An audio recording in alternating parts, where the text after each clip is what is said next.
3-9, 4-8, 3-4. Those are the past 3 records for Chip Kelly at UCLA, and while in most cases a coach would be fired after 3 years, Kelly has been given the benefit of the doubt, and expectations are super high for UCLA football going into 2021. Everyone knows Chip Kelly for his success at Oregon and his failure with the Philadelphia Eagles, but he returned to UCLA back in 2018, and so far has not lived up to the hype. Expectations are super high.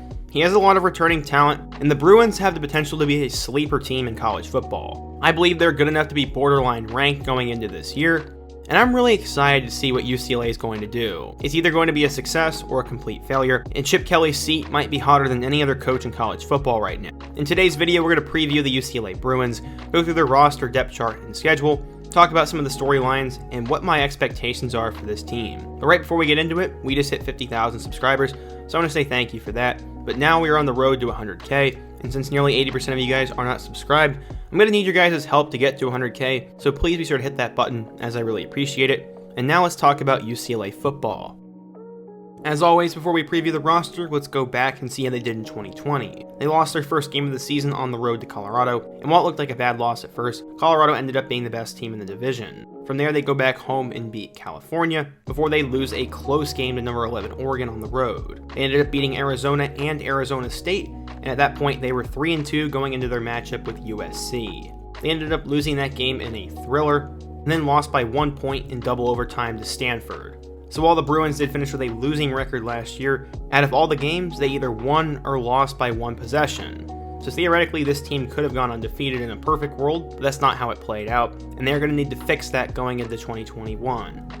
The Bruins' 2021 recruiting class finished 31st nationally and 4th in the Pac-12. The class included 3 4-star recruits, and it had a lot of depth. The Bruins were active in the transfer portal, as they landed a linebacker from Notre Dame, a defensive lineman from USC, a big-time transfer in running back Zach Charbonnet from Michigan, Alabama linebacker Ale Cajo, a North Texas safety, a huge get in Washington quarterback Ethan Garbers, wide receiver Cam Brown from Texas A&M, and another safety from Notre Dame.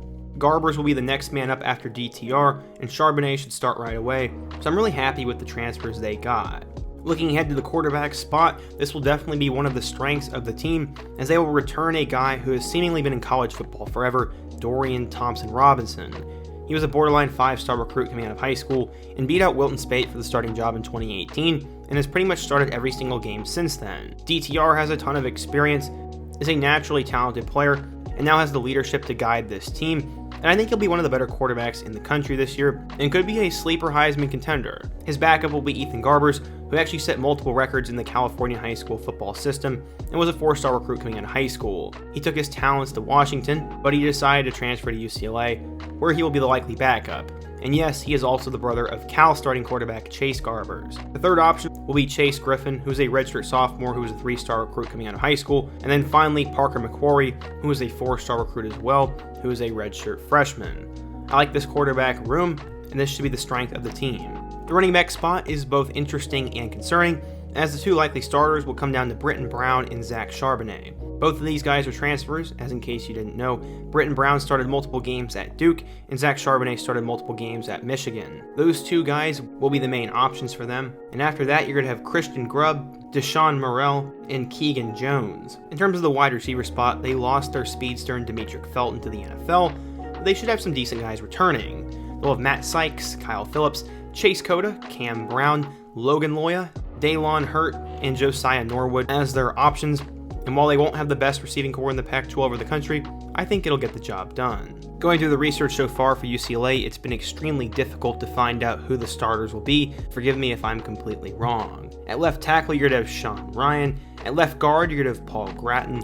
At the center spot, you're going to have Sam Marazzo. At right guard, you'll have Duke Clemens. And finally, at the right tackle spot, you'll have Alec Anderson. Moving over to the defensive side of the ball, at the defensive end spot, you'll have Mitchell Agude. At nose tackle, you'll have Atito Ogbania. At the other defensive tackle spot, you'll have Datona Jackson. And then finally moving over to the 4 linebacker spots, you'll have Carl Jones, Caleb Johnson, Bo Calvert, and Quantrez Knight. Moving forwards to the secondary, you'll have Mo Osling III, Stephen Blaylock, Quentin Lake, and Jay Shaw. One guy who I've been reading a ton about that's really pushing his way up the depth chart is a true freshman by the name of Devin Kirkwood, and he could see a lot of time in that secondary. Overall, I'm not ultra familiar with this UCLA squad, but I did my absolute best, so if I got something wrong, feel free to correct me, give me a player that I did not talk about, or let me know what you think. The roster is obviously pretty solid and one of the more experienced Bruin units this decade, but how will they fare against their schedule? Let's take a look.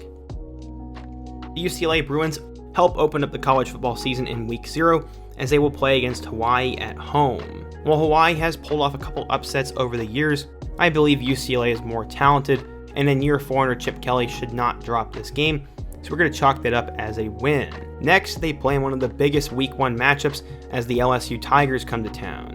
This game will be a primetime matchup on Fox, so I'm really pumped to watch this, but I do believe it'll go back and forth and go down to the wire. In my opinion, this is a 50-50 game, and while most LSU fans will be pulling their hair out, I believe UCLA is going to win this game. If this was in Death Valley, I would pick LSU, but with the instability at the quarterback and running back spot for LSU, and only really one established wide receiver in Kayshon Boutte, plus all the problems that they had on defense last year, I'm going to give the nod to UCLA, and they're going to start out 2-0. From there, they have Fresno State at home, and while Kalen DeBoer is doing a great job with that Bulldog program, UCLA is going to win that, and they're going to be 3-0 going into their matchup with Stanford.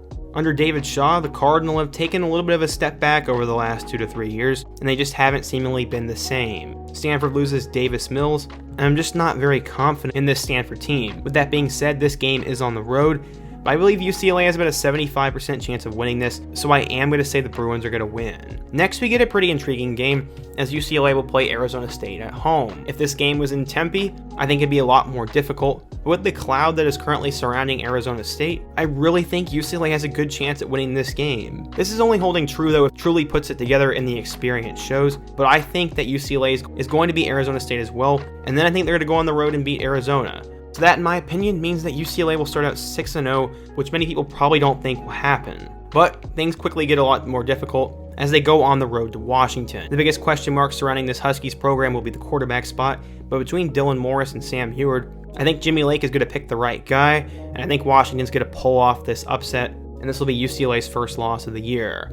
The following week, things don't get much easier as Oregon comes to town, and I believe that Oregon is far and beyond the best team in the Pac-12 this year, so I'm going to say that UCLA loses this game close. From there, they go on the road to Utah, and just like UCLA, many people think the Utes are going to have a big year, and this is another one of those games that I believe is 50-50. I don't think UCLA loses 3 straight though, and we're going to give UCLA a close win on the road. From there, they return home to play against Colorado, and while Carl Durrell did a great job in year 1, I have no confidence in the Buffalo's quarterback room right now, and I just don't think Colorado is going to be that good this year, so I'm going to say UCLA wins this one. At this point, I have the Bruins at 8-2 going into their rivalry matchup with USC, and while I think UCLA will once again put up a good fight in this one, because it is on the road, I'm going to say USC wins this one in a close fashion.